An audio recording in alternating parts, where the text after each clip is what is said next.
આજે અમારો વિરોધ પ્રદર્શન છે આમ આદમી પાર્ટી દ્વારા કે જેટલા કાંડો છે એ ભાજપ દ્વારા થઈ રહ્યા છે। બળાત્કાર કાંડ હોય, જમીન કૌભાંડ હોય, ડ્રગ માફિયા હોય કે કોઈને મરવા ઉપર મજબૂર કરવા અથવા તો કોઈની જમીન પડાવી લેવી, એવા કયું કાંડ છે કે જે ભાજપે નથી કર્યું, એમ છતાં પણ પોલીસ પ્રશાસન એને છાવરી રહ્યું છે।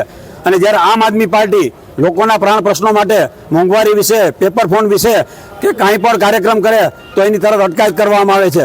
અને ભાજપના નેતાઓ કે કાર્યકરો કે જે કાંઈ કામ કરે, કૌભાંડ કરતા હોય છતાં હાંડની જેમ ફરે છે, એવું પ્રશાસન શા માટે કરે છે એ સમજાતું નથી। કમિશનર સાહેબને અમે આવેદન દેવા માટે આવ્યા છીએ કે લોકોનો અમારે પ્રાણ પ્રશ્નો હલ કરવો, એના માટે અમારે આવેદનપત્ર આપવું, શું ગુનો છે આવા મોટા કાંડ કરે એને કાંઈ કહેતા નથી, છાવરો છો, અમારી ધરપકડ કરો છો, એવું શા માટે? અને અમારા ખાસ મીડિયા મિત્રો વિશે કહેવાનું છે કે કમિશનર સાહેબ મીડિયાને અંદર કેમ નથી આવવા દેતું, શું કામ એને લાજ કાઢે છે? મીડિયા એટલે ચોથી જાગીર છે, આ અમારા રાજકોટનો અવાજ છે, એને દબાવવાની કોશિશ બિલકુલ નહીં કરતા। જે લોકો સારા કામ કરે છે એને બિરદાવી છે અને જે કામ નથી કરતા એને અહીંથી જાકરો પણ આપી છે। આમ આદમી પાર્ટીને રાજકોટની પ્રજા છે।